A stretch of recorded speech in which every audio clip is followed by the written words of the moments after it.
todos bem-vindos. Aqueles que estão vindo pela primeira vez, sintam-se acolhidos. Pedimos àqueles que portarem celular que os desliguem ou que o coloquem no modo vibracal para que não atrapalhe a concentração necessária ao entendimento. Nessa manhã teremos o nosso irmão João Luiz fazendo o estudo, dando continuidade a Atos dos Apóstolos, Gabriel fazendo leitura e a prece inicial, e a nossa irmã Nilska fazendo o estudo, dando continuidade ao Livro dos Espíritos, titulado O Cristo. O Evangelho titulado O Cristo.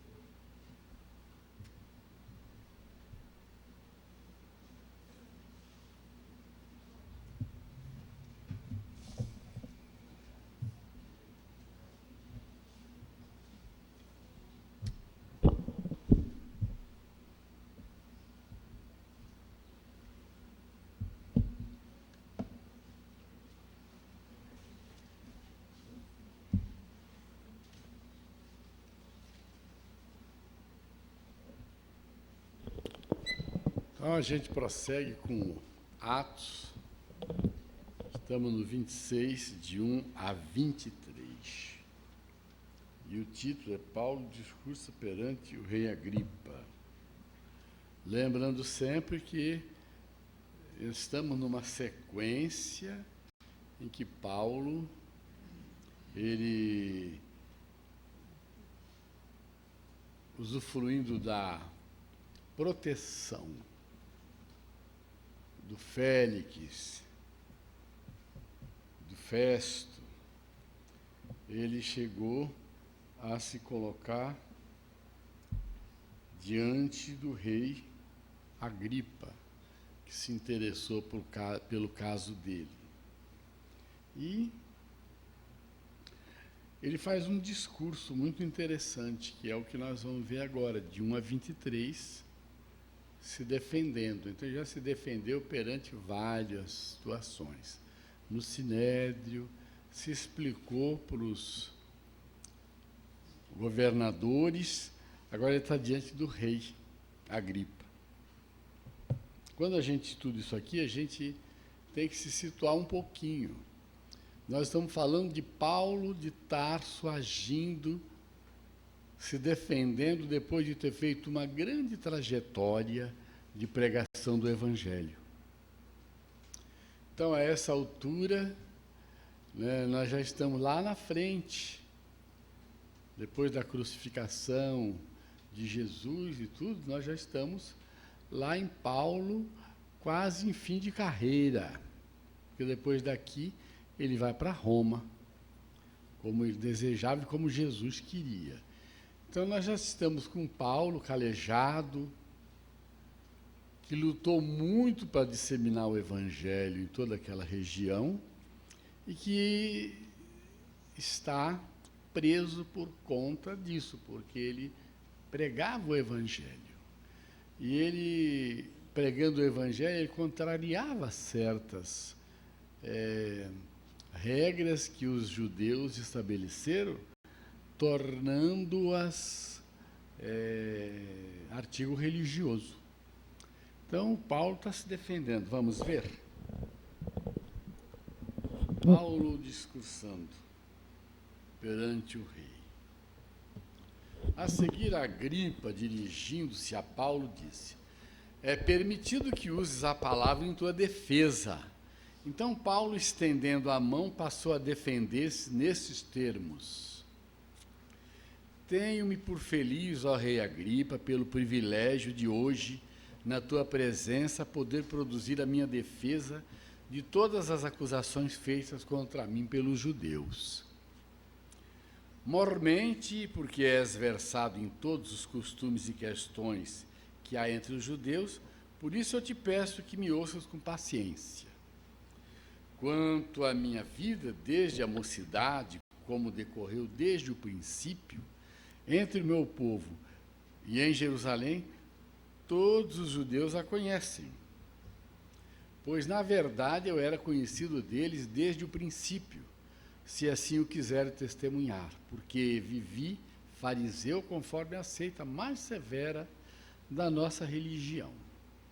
E agora estou sendo julgado por causa da esperança da promessa que por Deus foi feita a nossos pais, a qual as nossas 12 tribos, servindo a Deus fervorosamente, de noite e de dia, almejam alcançar. É no tocante a essa esperança, ó rei, que eu sou acusado pelos judeus. Porque se julga incrível entre vós que Deus ressuscite os mortos? Na verdade, a mim me parecia que muitas coisas devia eu praticar contra o nome de Jesus o Nazareno. E assim procedi em Jerusalém. Havendo eu recebido a autorização dos principais sacerdotes, encerrei muitos dos santos nas prisões, e contra estes dava o meu voto quando os matavam. Muitas vezes os castiguei por todas as sinagogas, obrigando até a blasfemar. E demasiadamente enfurecido contra eles, mesmo por cidades estranhas, os perseguia. Com estes intuitos, parti para Damasco, levando a autorização dos principais sacerdotes e por eles comissionado. Ao meio-dia, ó rei, indo eu caminho fora, vi uma luz no céu, mais resplandecente que o sol, que brilhou ao redor de mim e dos que iam comigo. E caindo todos por terra, ouvi uma voz que me falava em língua hebraica: Saulo, Saulo, por que me persegues? Dura coisa é recalcitrar contra os aguilhões.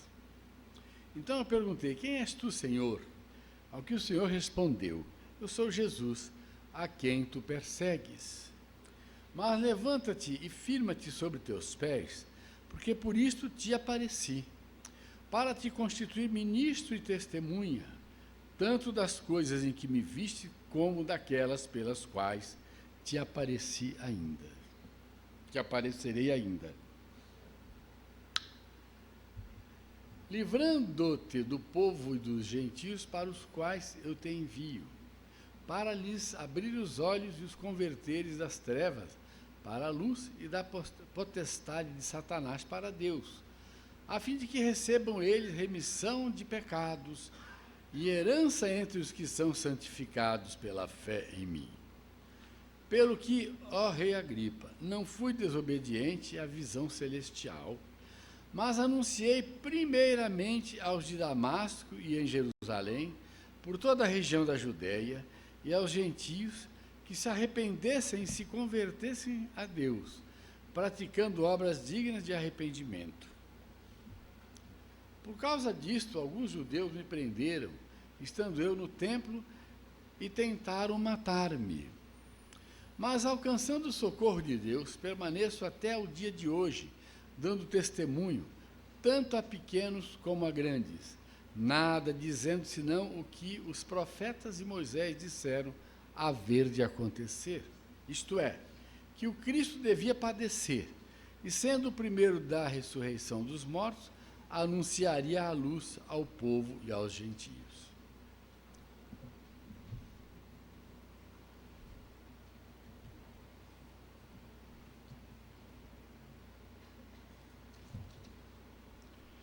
Depois desse item, tem uma passagem muito interessante que vai ser feita na semana que vem, que nós aprendemos a valorizar muito esse texto todo, porque isso está em Paulo e Estevão. O nosso Newton Boechat fazia palestras exclusivamente sobre esses temas, sobre essa passagem de Paulo se defendendo diante de Agripa, e sobre as considerações de Festo diante de Paulo, vendo a determinação de Paulo. Então, são assuntos que eu aprendi a valorizar muito, porque realmente é muito interessante. Imaginemos, se hoje alguém fosse preso defendendo o espiritismo como ele defendia o cristianismo. Será que a pessoa teria o direito de se defender pessoalmente como ele? Então, um fato muito interessante. Ele não tinha advogado, o advogado dele era ele mesmo. E ele sabia se defender. Então, em todas as ocasiões, ele nunca pediu que alguém falasse por ele, ele sempre se defendeu. Se hoje nós tivéssemos uma situação idêntica, nós poderíamos nos defender assim? Será que a justiça permitiria? Eu acho que a gente tem o direito de ser advogado de nós mesmos, não temos? Perante quem é advogado aí? Aqui não tem advogado. Então, tem? Cadê a Eve? Então, eu acho que a pessoa, se ela tiver o direito de se defender, e se isso valer, eu acho que vale, né? Você não pode pagar advogado, vale? Vale, deveria valer. Então, como é que eu me defenderia diante de um juiz falando sobre o que eu acredito no Espiritismo? Me defendendo contra uma perseguição que fosse feita e recaindo sobre mim. Eu teria que ter muito argumento, teria que ter muito conhecimento. Eu teria que buscar isso lá no Antigo Testamento, no Novo Testamento e na doutrina espírita. Paulo, quando ele fala, ele era autoridade, porque ele era doutor da lei, ele era profundo conhecedor do Antigo Testamento e, até ali nesse ponto, ele já era profundo conhecedor do Evangelho. Então, o rei estava curioso, querendo ouvi-lo. Estava curioso. Imaginemos que o Divaldo tivesse que se defender assim. Eu não perderia nunca o julgamento. Onde ele tivesse para se defender. Porque é um momento da vida da pessoa onde ele pode mostrar o que ele acredita. Paulo aqui mostra no que ele acredita. Não vamos aqui ficar questionando se tem ressurreição, se não tem. Isso não é o caso. O caso aqui é a energia, a força que Paulo tinha para falar daquilo que ele acreditava. Vamos lá. Alguém chega para mim e diz assim: João, você é um fanático. Você é um camarada que passa dos limites, está ficando maluco, você não está certo da cabeça, porque só fala de espiritismo, né? Eu falo de outras coisas também. Mas vamos lá, o Divaldo só fala de espiritismo. Tudo que você perguntar a ele... Ninguém pergunta nada a Divaldo que não seja para ouvir uma resposta espírita. Então, quantas vezes ele teve que fazer palestras, mas, na verdade, palestras justificando, se justificando. Ele já falou na ONU, já falou lá em Istambul, já falou em vários lugares onde ninguém era espírita. Só o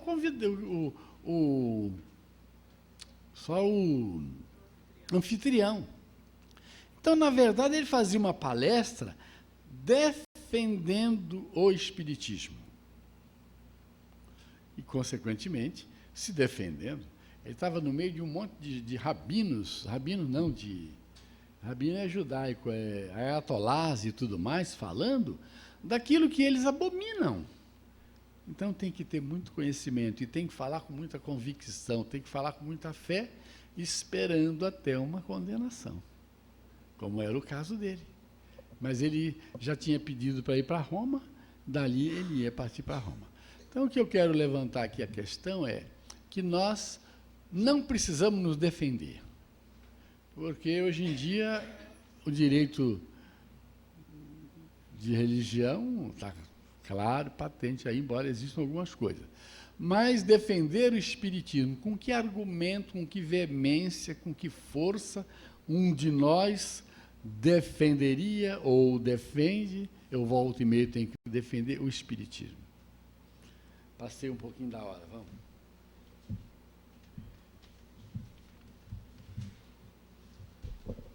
A página de hoje se intitula Ver e Ouvir, pelo espírito André Luiz, psicografada pelo médium Francisco Cândido Xavier, no livro Sinal Verde.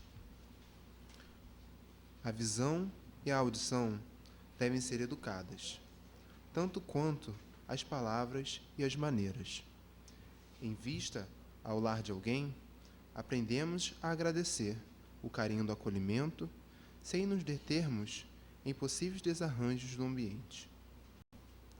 Se ouvimos alguma frase imperfeitamente burilada na voz de pessoa amiga, apreciemos a intenção e o sentimento, na elevação em que se articula, sem anotar-lhe o desalinho gramatical. Veja com bondade e ouça com lógica.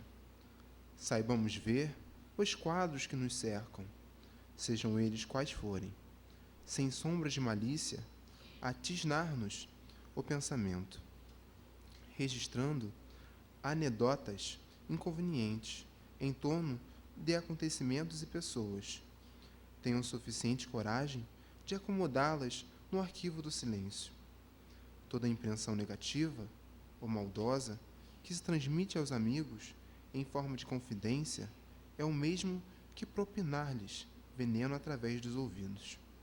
Em qualquer circunstância, é preciso não esquecer que podemos ver e ouvir, para compreender e auxiliar.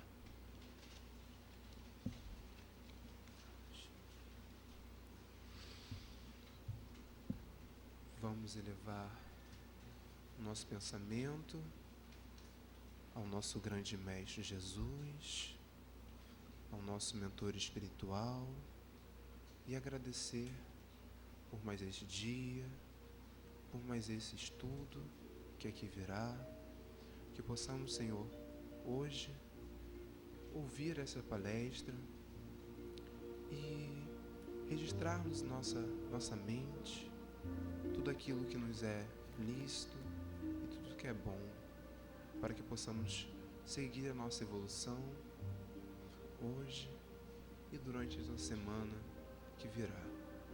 Que possamos sempre seguir o caminho do bem e tendo sempre a questão do amor, da caridade, da união para o nosso próximo. Que assim seja, graças a Deus.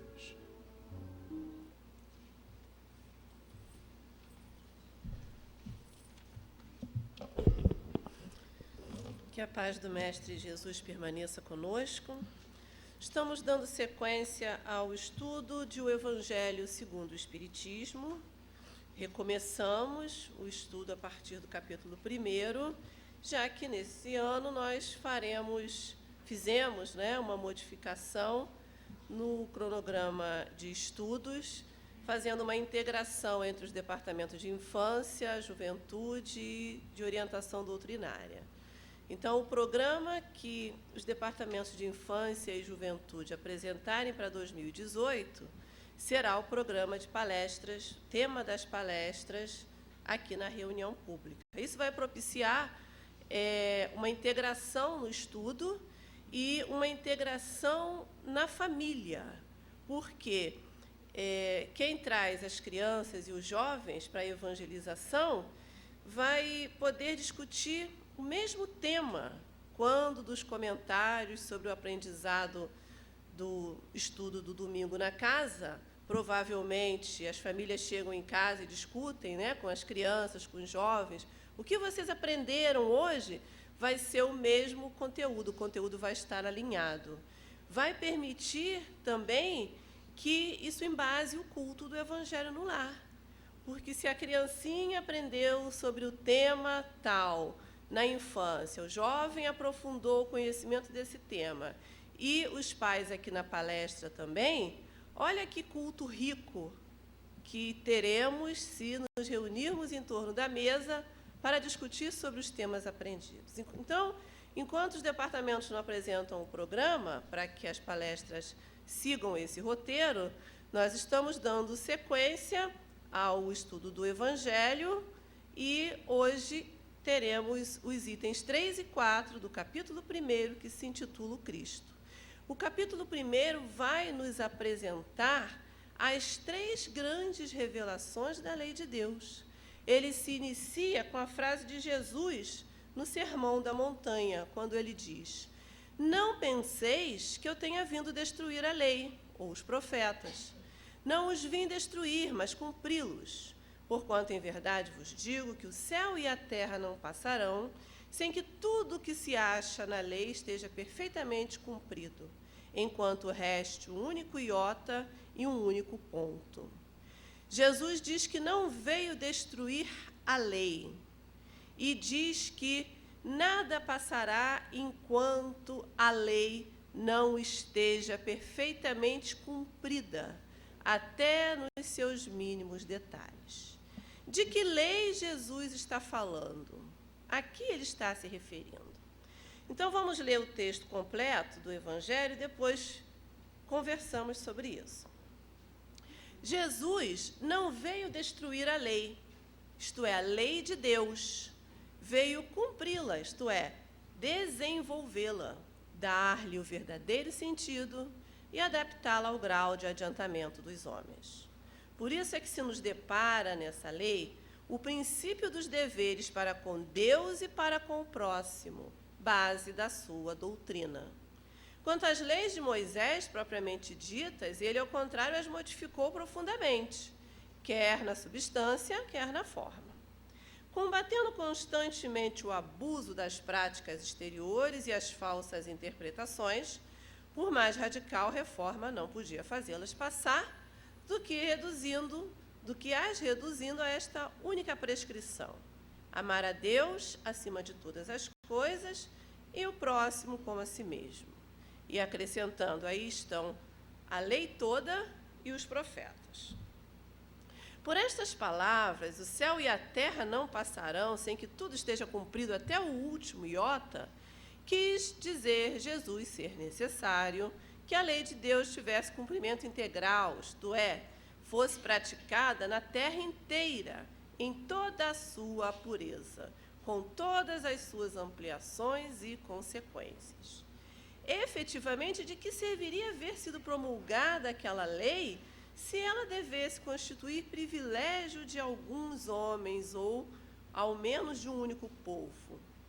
Sendo filhos de Deus todos os homens, todos, sem distinção alguma, são objeto da mesma solicitude. O papel de Jesus não foi o de um simples legislador moralista, tendo por exclusiva autoridade a sua palavra. Cabia-lhe dar cumprimento às profecias que lhe anunciaram o advento. A autoridade lhe vinha da natureza excepcional do seu espírito e da sua missão divina. Ele viera ensinar aos homens que a verdadeira vida não é a que transcorre na terra, e sim a que é vivida no reino dos céus. Viera ensinar-lhes o caminho que a esse reino conduz, os meios de eles se reconciliarem com Deus e de pressentirem esses meios na marcha das coisas por vir, para a realização dos destinos humanos. Entretanto, não disse tudo, limitando-se, respeito a muitos pontos, a lançar o germe das verdades, que, segundo ele próprio declarou, ainda não podiam ser compreendidas. Falou de tudo, mas em termos mais ou menos implícitos. Para ser apreendido o sentido oculto de algumas palavras suas, mister se fazia que novas ideias e novos conhecimentos lhes trouxessem a chave indispensável. Ideias que, porém, não podiam surgir antes que o espírito humano houvesse alcançado um certo grau de madureza. A ciência tinha que contribuir poderosamente para a eclosão e o desenvolvimento de tais ideias. Importava, pois, dar à ciência tempo para progredir. Pois bem, a lei de Deus é a lei de amor, que vige no universo inteiro. Essas leis precisam ser de conhecimento da humanidade toda, na terra e fora dela. Então, periodicamente, Deus envia aos mundos reveladores da sua lei. Então, vamos analisar no nosso planeta essa questão. Deus enviou grandes reveladores para tornar conhecida a sua lei. Essa lei, na realidade, nós já trazemos dentro de nós. Elas estão inscritas na nossa consciência. Está lá no Livro dos Espíritos. Onde está inscrita a lei de Deus? Na nossa consciência. Mas nós somos seres perfectíveis, seres em aperfeiçoamento. De modo que a nossa consciência, ela surge quando entramos no reino hominal. Mas ela não surge em toda a sua plenitude. Ela surge, vai despertando na medida do nosso amadurecimento. Então, quanto mais amadurecemos, melhor compreendemos as leis de Deus na nossa consciência. E Deus, periodicamente, nos envia reveladores, espíritos superiores a nós, que já fizeram esse processo de amadurecimento, para nos mostrar, para nos permitir identificar essas leis. Então, é disso que o capítulo 1 vai tratar. Na semana passada, o Rogério apresentou Moisés. Moisés foi o grande revelador da primeira revelação. Por que eu estou falando grande revelador, grandes revelações? Porque Deus envia periodicamente a lugares determinados reveladores da sua lei. Então, Deus não enviou só 3 grandes revelações. Ele enviou 3 grandes revelações, sim, mas, paulatinamente, reveladores iam apresentando aspectos da lei divina aqui e ali, sem um grande impacto na humanidade. Grande impacto na humanidade tiveram essas 3 revelações. Por isso que eu estou falando as 3 grandes revelações.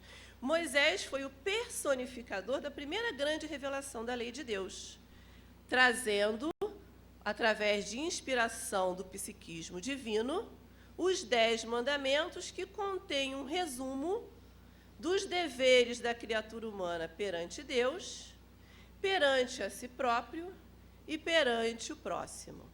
Ali, nos 10 mandamentos, vocês viram, estão em germe todos os deveres da criatura nesses 3 aspectos: perante Deus, perante si próprio, perante o seu próximo. Isso deveria bastar para alguns para despertar as leis de Deus que estão inscritas na sua consciência.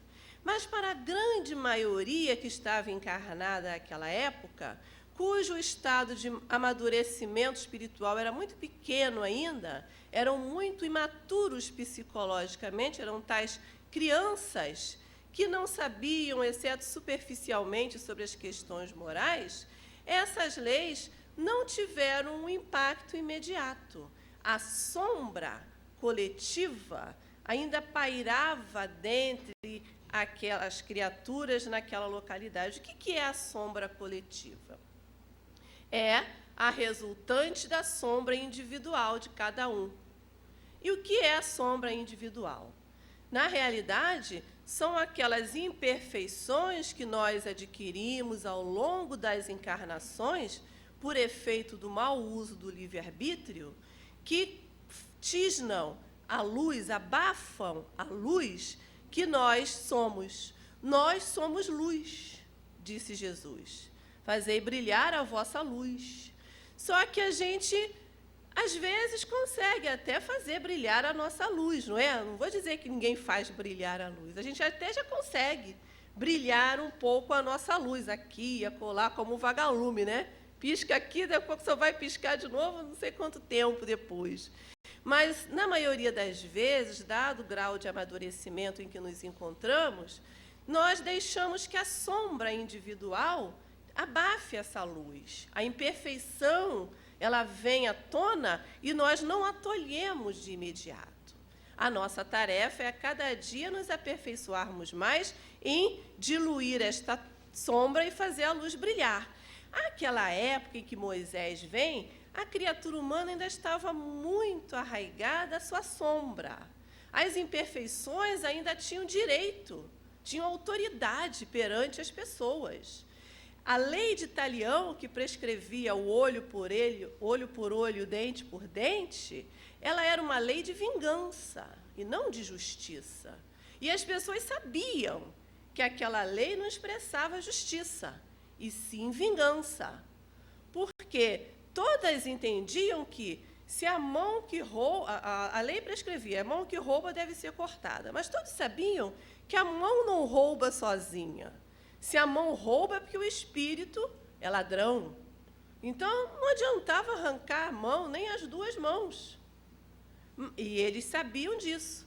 Mas, quando os legisladores aplicavam a lei, eles também estavam deixando que a sua sombra, em forma de crueldade, aparecesse ali. E se compraziam em prescrever penas para os outros, mesmo que eles próprios estivessem errados perante a lei. E aí Moisés vem apresentar as leis de Deus, apresentando Deus como todo justiça. Moisés apresenta um Deus de justiça, mas pela faixa de amadurecimento daquelas criaturas, ele precisava imprimir um rigor muito grande a essa ideia de Deus que ele apresentava. Então, era um Deus que agia baseado nas leis de justiça, mas deveria ser temido, porque, senão, a sua justiça, sem misericórdia, cairia sobre o pecador. Então, é assim que Deus é entendido naquela época. Mas foi um avanço para um povo que ainda não compreendia a ideia do Deus único. Foi um avanço prescrever aquelas negações todas. Vejam que, exceto um ou outros mandamentos, a maioria nega, não faz isso, não faz aquilo, não faz aquilo. Era uma coisa para impor mesmo a dominação pelo temor. Era necessário. O grau de amadurecimento moral da criatura pedia isso. Mas, ainda assim, ainda que houvesse todos aqueles caracteres ali muito bem definidos do que não se podia fazer, a sombra ainda imperou por grande tempo. Tanto é que as leis foram falseadas, foram desviadas, foram manipuladas, e isso era esperado por Jesus, o governador do planeta. Jesus, o governador do planeta, coordenou a vinda das revelações no planeta Terra nos momentos adequados, de acordo com o amadurecimento moral daquelas criaturas. Então, em determinado momento, Jesus vem ele próprio personificar a segunda grande revelação da lei de Deus, que é o Evangelho, onde ele vai aprofundar aquela temática das leis morais, mostrando como elas devem ser entendidas e aplicadas. Para isso, ele apresenta Deus não mais como o justiceiro temível, mas como o Pai justiceiro e misericordioso. Porque a justiça sem misericórdia, ela é despotismo, ela é ditadura, ela é maldade. Então, Jesus vem apresentar Deus como Pai, a imagem perfeita da dosagem entre a justiça e a misericórdia. Os pais geralmente são justos, mas essa justiça é exercida com misericórdia. Quando a misericórdia se afasta da justiça, ela perde a medida. E isso em todas as circunstâncias. Avaliem e lembrem nos casos em que a justiça foi aplicada sem a misericórdia. Houve mais prejuízo do que benefício. Então, Jesus vem apresentar a segunda grande revelação de maneira progressiva, porque a criatura humana já havia amadurecido um pouco para entender melhor aquelas leis que Moisés as tinha apresentado por inspiração do psiquismo divino. e vem apresentar. Jesus não veio trazer a segunda revelação porque a primeira falhou, não. Jesus não veio à Terra só porque Moisés não conseguiu cumprir o papel, não. Às vezes as pessoas pensam assim: Jesus teve que vir porque Moisés não conseguiu, com 10 mandamentos, convencer aquelas pessoas. Não, ele sabia que o lastro dos 10 mandamentos ia até uma determinada circunstância. Assim como o Espiritismo, que é a terceira grande revelação da lei de Deus, que veremos na semana passada, não veio porque Jesus falhou em apresentar o Evangelho. Longe disso. O próprio Jesus prometeu que pediria ao Pai e enviaria o outro Consolador. Então, as revelações são gradativas. E essas são dúvidas que surgem no estudo da doutrina. Por isso, a gente antecipa aqui e fecha um conceito mostrando que Deus, a providência divina, definiu que, periodicamente, as revelações seriam apresentadas ao planeta. E Jesus, como guia e modelo da humanidade, coordenou e dosou o que precisaria ser, o que poderia ser apresentado de acordo com cada época de amadurecimento moral da criatura.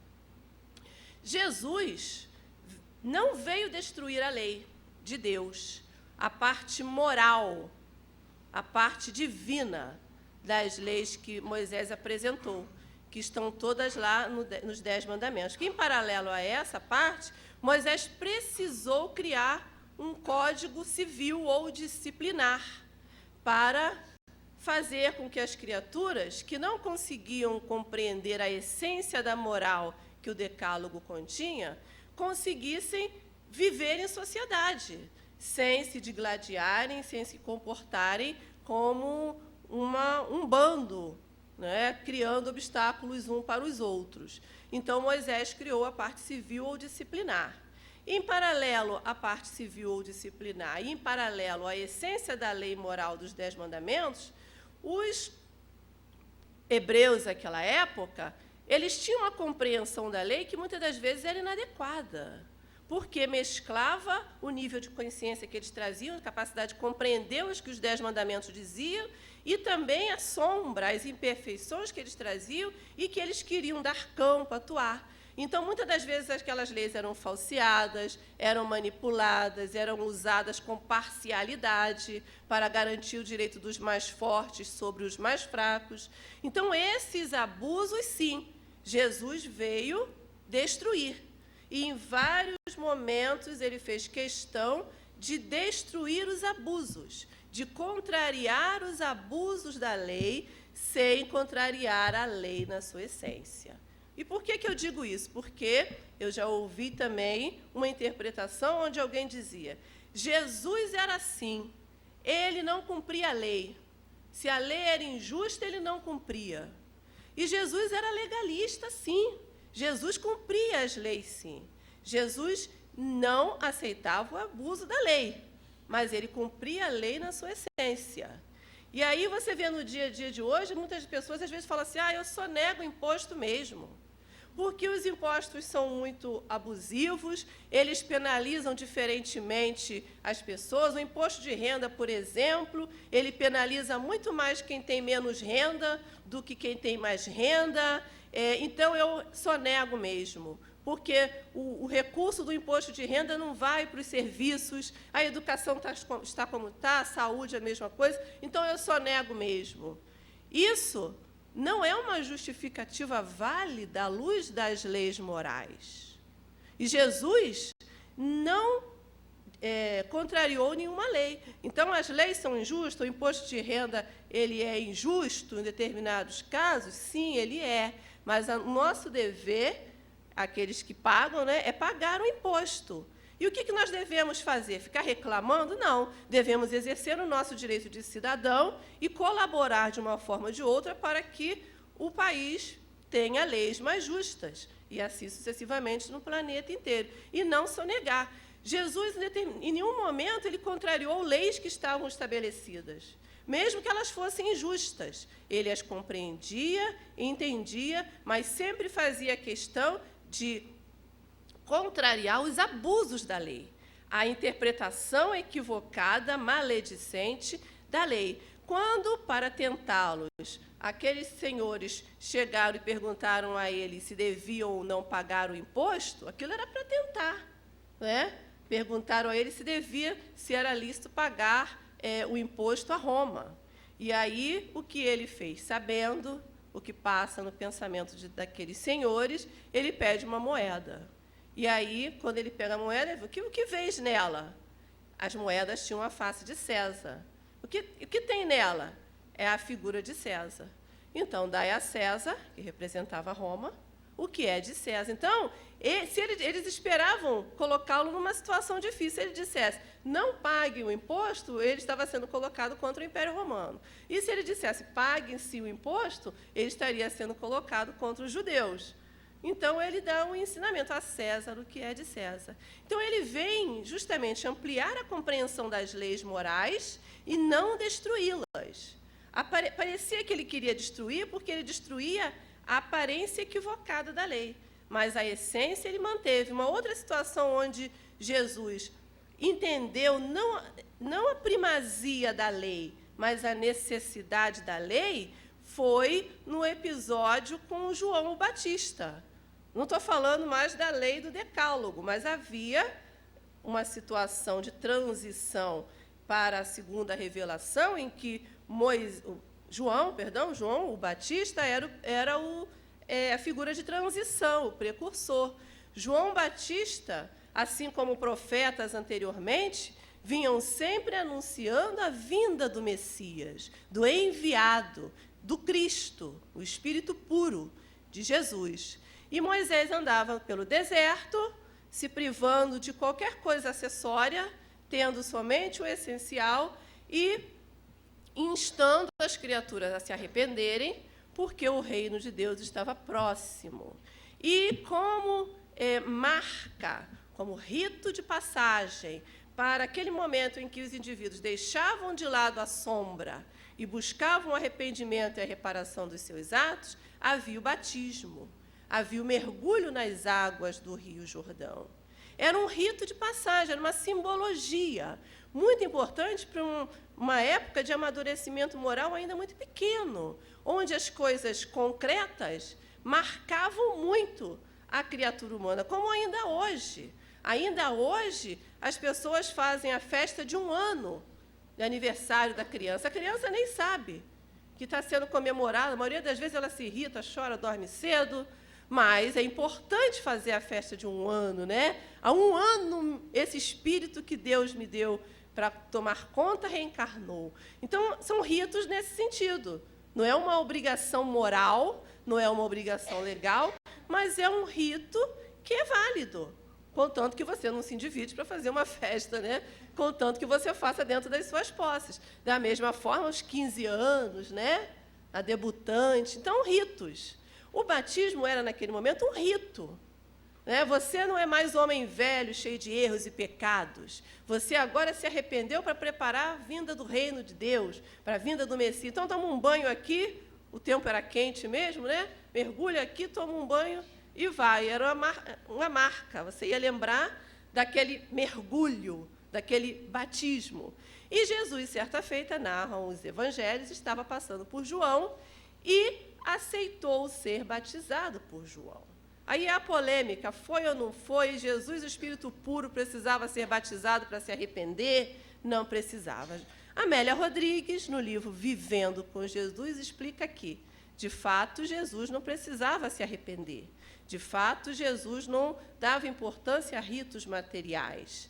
Mas, aquilo sendo importante para as criaturas que estavam em volta, João estando fazendo um bom trabalho, Jesus não quis desautorizar João.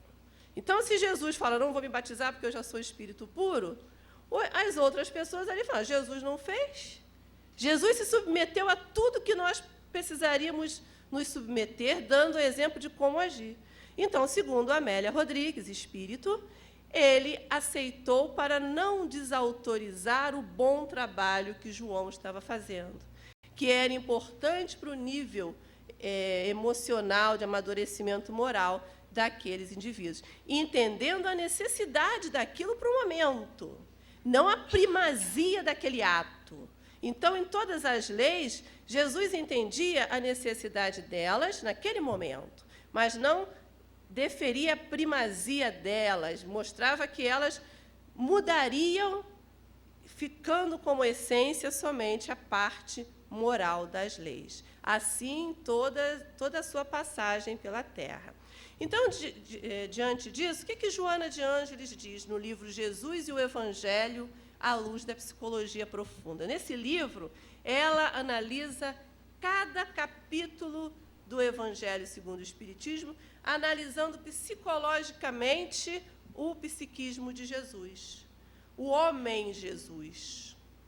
Então, ela diz que a lei natural que vige em todo o universo é a de amor, que se exterioriza de Deus mediante a sua criação. É essa lei de amor que as 3 revelações vêm apresentar, com a roupagem adequada para o nosso entendimento, devido ao nosso amadurecimento espiritual. Moisés houvera estabelecido por inspiração e observação os códigos essenciais ao processo de libertação da sombra, que nós já explicamos, e elaborou o Decálogo, os 10 mandamentos, conduzido pelo psiquismo divino, tornando-o indestrutível, paradigma para todas as demais leis, por conter em essência o fundamento do respeito a Deus, à vida, aos seres em geral e a si mesmo em particular. A época caracterizada pelo predomínio da sombra coletiva, a qual já explicamos, tornava-se indispensável que ficassem estabelecidas trajetórias de grande vigor, mediante o processo avançado em relação à lei de Talião, aquela que punia conforme o tipo de delito praticado, olho por olho, dente por dente. A reeducação passou a ser a medida própria para reabilitar o infrator, antes que para destruir-lhe a existência corporal ou parte dela. Então, a lei de Talião é substituída pela lei de amor. A justiça punitiva, ela passa a ser substituída pela justiça reeducativa. Mas isso não acontece de imediato e em todos os locais, porque a sombra, as imperfeições, o mau uso do livre-arbítrio ainda prevalece entre aqueles que se acham no direito de subjugar os mais fracos, que por algum motivo assim eram considerados.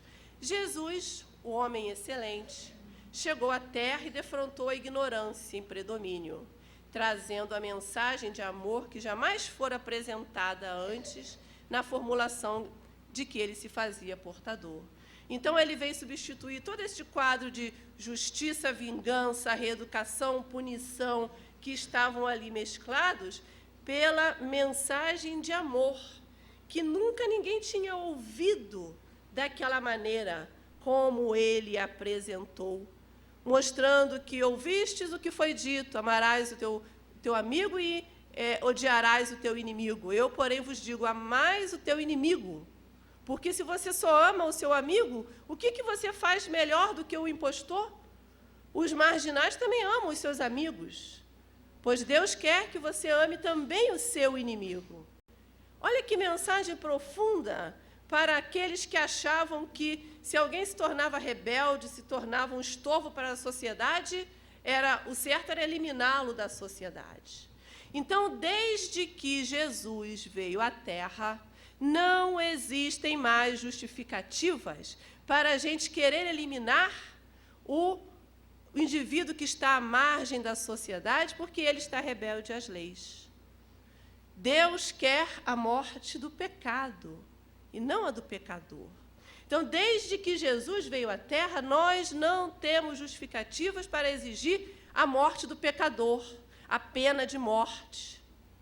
Mais ainda porque o Espiritismo veio aprofundar as consequências de tudo isso. Mas, desde a segunda revelação, nós não temos mais justificativa para desejar que o bandido morra, que o infrator seja executado. Não temos mais, porque Jesus veio nos apresentar uma outra opção: amar o inimigo. E o Espiritismo vai nos ensinar como amar o inimigo, que é claro que não é um amor igual ao que você vota ao seu irmão, ao seu familiar, mas vem tirar as justificativas para que defendamos a pena de morte, para que queiramos eliminar o estorvo da sociedade, como se aquele estorvo da sociedade, de uma forma ou de outra, não fosse a nossa responsabilidade.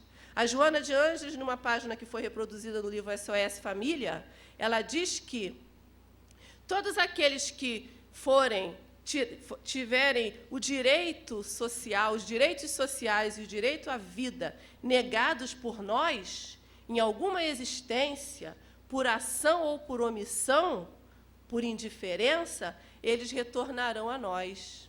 Retornarão na forma do delinquente que rouba o nosso pertence na via pública, do marginal que rouba a vida de um ente querido no veículo coletivo, no bandido que invade a nossa casa.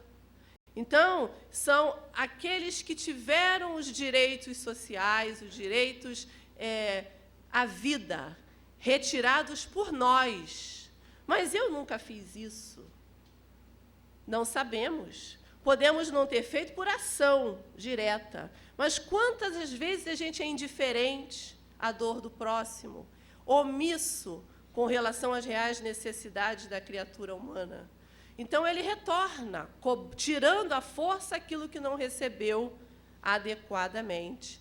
São os tempos de renovação, os tempos de transição. Então, esse estorvo de hoje, ele precisa crescer numa sociedade mais justa e não ser aniquilado da sociedade. E nós temos, então, o dever de conduzir, de criar uma sociedade mais justa para que esses espíritos reencarnem e tenham em nós o exemplo da justiça, da bondade e do amor, e não querer eliminá-los.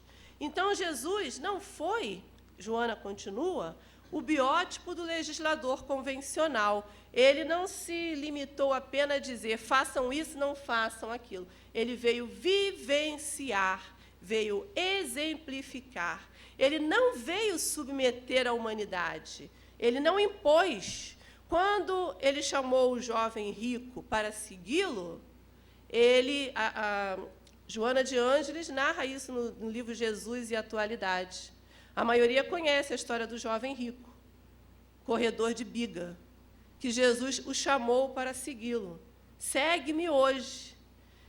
Para Jesus chamá-lo para segui-lo é porque ele já tinha algum potencial, ele já tinha algum valor que precisava ser burilado, mas já tinha condições de entender a mensagem do Evangelho e segui-lo. E Jesus o convida, e ele fala, vou correr na biga, vou ganhar, vou ser campeão, e amanhã eu sigo com o Senhor. Jesus olha para ele entristecido e diz, segue-me hoje, amanhã será tarde. E ele fica na dúvida, mas ainda assim vai atender aos compromissos materiais, o compromisso do ego, o orgulho de ser um vencedor, de ganhar sucessivos anos, ele vai correr. E naquele mesmo dia ele sofre um acidente e desencarna. Jesus sabia. Por que Jesus não disse, vem hoje comigo porque você vai morrer nesse acidente? Vem me seguir, não vai correr, não. Porque Jesus não veio submeter a humanidade, ele veio ensinar. Deixou para ele a decisão. Ele tinha condições de decidir, só que ele decidiu pelos interesses imediatistas. Ele não veio submeter a humanidade e nem se submeter às leis vigentes. Ele veio respeitar as leis, mas não se submeter às leis. Nós podemos respeitar as leis, mas não nos submeter a elas. Respeitar as leis e trabalhar para que elas fiquem cada vez mais justas. Essa é a nossa tarefa. Era portador de uma revolução que tem por base o amor, na sua essencialidade mais excelente e sutil, e que, adotado, transforma os alicerces morais do indivíduo e da sociedade. Ninguém que conheceu Jesus se tornou o mesmo, diz Amélia Rodrigues. Todas as vezes que o indivíduo se deixou penetrar pelo pensamento de Jesus, ele se transformou e transformou a sociedade à sua volta, sendo exemplo para gerações sucessivas, como temos aí os nossos amigos espirituais que nos orientam. As do seu tempo eram leis injustas e condenatórias, punitivas e impiedosas, que viam o ser humano apenas como um animal passível de domesticação e, quando se lhe patenteava a rebeldia, tornava-se merecedor do extermínio para o bem da sociedade, como falávamos no início. A superioridade espiritual e moral de Jesus entendeu a necessidade, não a primazia desse código perverso, e submeteu-se, pois que ele viera também dar exemplo dos postulados que recomendava, considerando respeitáveis os profetas e legisladores que as estabeleceram nos seus respectivos períodos. Então, Jesus respeitava os profetas e os legisladores, mesmo sabendo que eles não tinham amplo alcance das leis morais, das leis de Deus, mas eles tinham alcance dado à época. Todavia, ele trazia uma nova versão da realidade, centrada no ser imortal, procedente do mundo espiritual, e a ele envolvendo, o que alterava a sua estrutura da justiça, que não mais deveria ser punitiva, destrutiva, mas educativa, reabilitadora. O que adianta eu punir o malfeitor hoje, se ele não se reeducar, considerando que ele é um ser imortal e ele continua vivo? Ele vai continuar vivo, ignorante e cruel no mundo espiritual, vai reencarnar ignorante e cruel. Por isso, ele reavaliava todas as leis dentro do objetivo da imortalidade do ser. Todos os objetivos da Boa Nova que ele trouxe centram-se no futuro do espírito. Ele sempre dava uma orientação quanto ao futuro. Vá e não tornes a pecar para que não te aconteça algo pior. Na sua emancipação total, na sua incessante busca de Deus.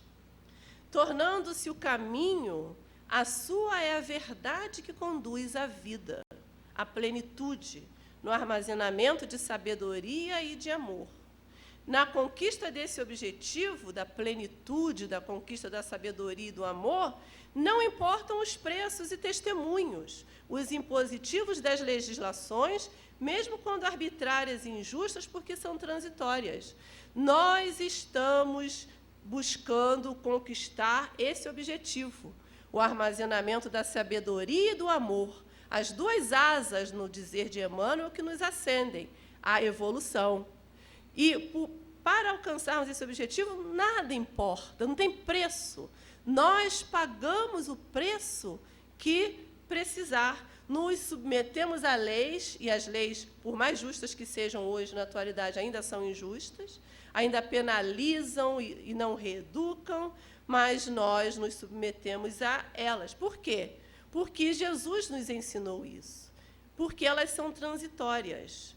Então, o nosso testemunho tem que ser como o dele. Ele se submeteu às leis, ele passou por todo o flagício, sabendo que aquilo era transitório. Não para lavar os nossos pecados numa posição cômoda e indolente para nós, mas para nos ensinar, como ele dissera certa feita, que no mundo passareis por aflições, mas tende bom ânimo, eu venci o mundo. Mostrando que ele venceu e nós também venceríamos. E ele não precisava passar por aquilo, ao passo que nós precisamos de cada centavo das provas que passamos. No entanto, diante da consciência cósmica, a escala de valores é feita mediante condutas essenciais. Há valores que sobrelevam outros valores, está no Evangelho.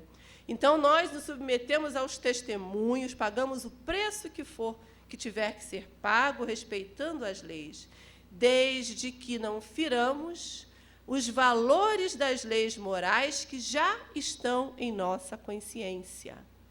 Os valores que nós adquirimos das leis morais, eles não podem ser deturpados diante de deturpar uma lei moral de um valor que nós já adquirimos, nós pagamos o preço que precisar pagar, para não contrariarmos a nossa consciência, que já está em despertamento, nem a consciência cósmica, onde estão reunidas as condutas essenciais para a minha felicidade. Todo o seu verbo está exarado em linguagem programada para resistir aos tempos de evolução do pensamento e abrir espaço para as repercussões sociológicas e espirituais, éticas, essenciais e morais, seguras, através dos diferentes períodos da humanidade. A mensagem de Jesus passa por todos os níveis de aperfeiçoamento da consciência humana e encontra ressonância em todos esses níveis, porque foi programada para resistir ao tempo e à evolução. Ocultando grandes verdades em símbolos compatíveis com a compreensão do momento, utilizou-se com sabedoria dos conteúdos dos hábitos diários, da vida dos pescadores, dos agricultores, das parábolas onde ele criou essas imagens. Utilizou-se com sabedoria dos conteúdos dos hábitos diários para compor o mais admirável hino de louvor à vida que se tem conhecimento, que é o Evangelho. Fez grandes silêncios em torno de verdades mais transcendentes que poderiam ser desnaturadas por falta de amadurecimento evolutivo e psicológicos dos seus coevos. Mesmo aos discípulos, ele deixou de dizer determinadas coisas que poderiam ser mal compreendidas ou desnaturadas. Para isso, ele disse, e João registrou: se me amais, guardai os meus mandamentos, e eu pedirei ao Pai, e ele enviará o outro Consolador, o Santo Espírito, que virá explicar todas as coisas que por ora eu não posso dizer, porque vocês não compreendiam. O Consolador ou o Santo Espírito ficará com vocês para sempre. Tornava-se necessário que a ciência pudesse corroborar-lhe os postulados, oferecendo à razão os meios de aceitação compatíveis com as exigências dos sentimentos. Então, no momento de amadurecimento intelectual da criatura, onde a ciência poderia confirmar as observações que as leis morais apresentariam, que não deixariam dúvidas, porque feririam os sentidos físicos, objeto de estudo da ciência, a observação, ele manda o novo Consolador, que é a continuação da apresentação dessas leis, a terceira grande revelação da lei de Deus, como veremos na semana que vem.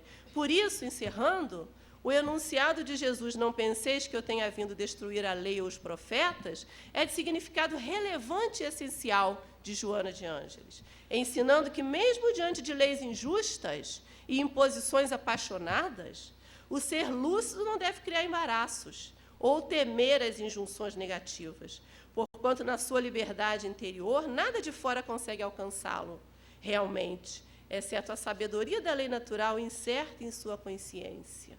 Então, nestes dias de tumulto, de transição, em todas as áreas da sociedade, nada de fora pode nos atingir, porque sobre nós vige a sabedoria da lei natural, que é para a nossa felicidade, para a nossa plenitude.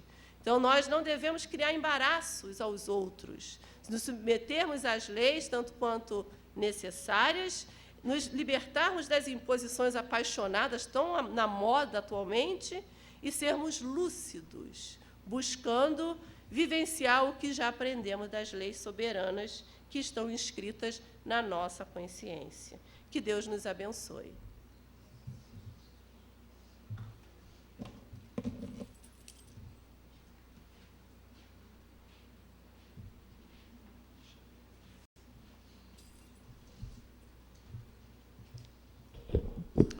Eu quero recordar a todos o que nós fizemos,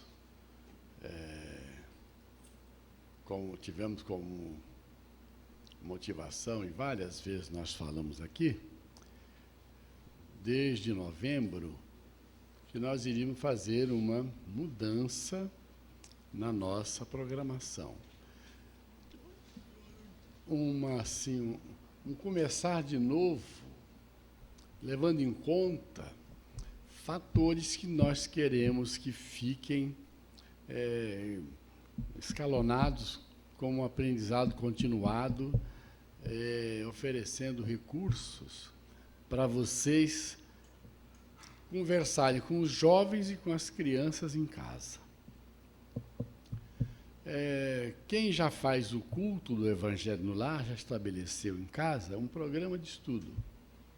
Eu, por exemplo, há muitos anos venho fazendo um programa de estudo, onde eu já li praticamente todo o Novo Testamento no culto do Evangelho no Lar. Eu já li, reli, recomecei várias vezes o Evangelho segundo o Espiritismo e outras obras que eu acrescento. Então, nós queremos que a programação do centro ela tenha essa continuidade e nós vamos insistir, repetindo de vez em quando, que a gente continua fazendo essa programação conjugada. Então, na semana passada nós iniciamos o estudo com Moisés. Fala da primeira grande revelação. Hoje a Nilska falou de Jesus. E na semana que vem é o Espiritismo. Vamos seguir os itens do Evangelho segundo o Espiritismo, trazendo obras subsidiárias. A Nilska falou do livro Jesus e o Evangelho à luz da psicologia profunda. Então, qual é a nossa proposta? Se você for fazer o culto no lar durante essa semana, que você estude o que nós estudamos aqui hoje. Quem já fez isso? Quem já começou? Você começou? Ninguém entendeu ainda. Você começou? Então, quem fez o culto no lar e estudou os 10 mandamentos essa semana? Ninguém, só eles. Só 2. Então, a nossa proposta é que o culto do lar, essa semana, quem faz hoje, eu faria hoje, o senhor está no hospital, eu vou fazer no hospital. É meu dia do culto. Então, quem vai fazer